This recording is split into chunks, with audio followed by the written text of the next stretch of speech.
Tara, luto tayo. Alam niyo siguro, nahuhulaan niyo kung anong lulutuin ko. Gusto ngayon ng DILG na imbestigahan at Ayan, panagutin ang mga nagkatutong kamyas. Pinoy. So, Handa ito sa naman Davao ay ang isdang may pula. layuning investigasyon. Isdang pula na ipapangat sa kamyas. At saka, ito yung mga halo, sibuyas, kamyas, sili, bawang, kamatis, pechay. At saka ito, asin, betchin, at saka paminta. Tara, luto tayo! At eto na nga, dito natin lulutuin sa palayok. Palayok po ito. Ayan, basa pa nga. Dahil hinugasan. First step po ay magpakulo tayo ng tubig.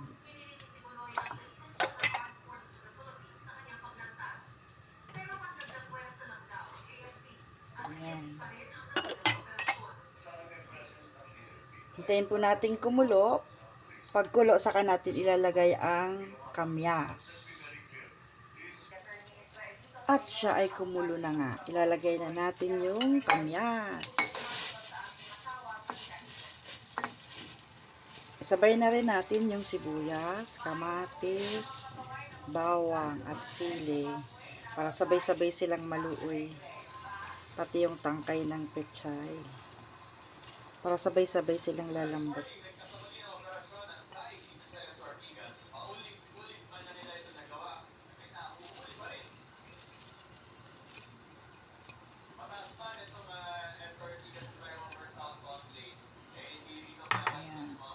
Laglag na rin natin yung asin, paminta, betchin para ma-absorb din ng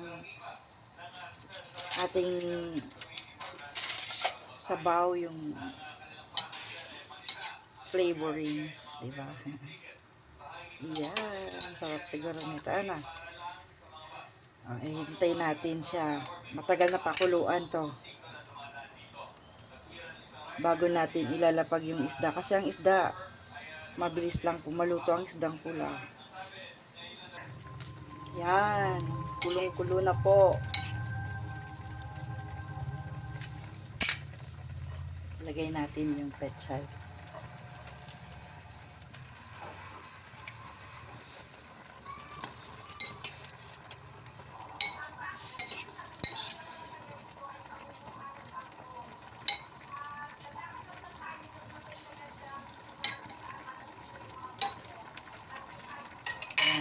Tapos, ilalagay na natin po yung isda.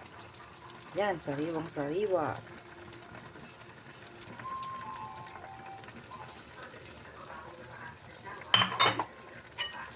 Tatlo lang siguro. Dahil ako lang naman ang kakain. Nasa school ang mga bata. Yan. Yan, natin kumulo ulit. Balik pa rin natin. Pero wag nyo hayaang madurog. Maganda po ang isda pagka naluto siya pero buo. Ayan. Alam niyo po ang ganda-ganda ng palayok na to. Kasi tagal na niyan sa akin. Nabili ko po siya ng 280 sa sa isang grocery lang po. Dito malapit sa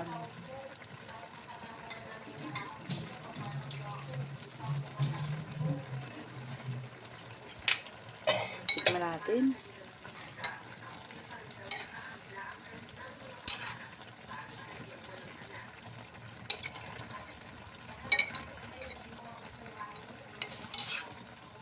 Diba ang sarap?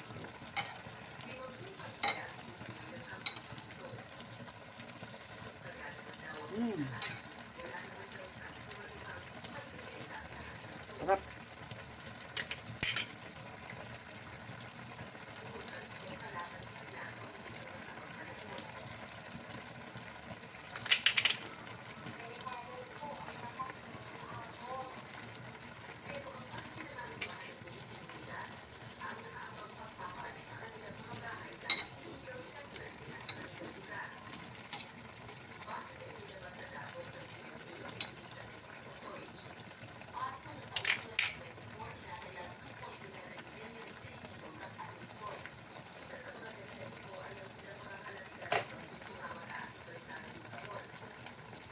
Yan po ay luto na. Yun lang po.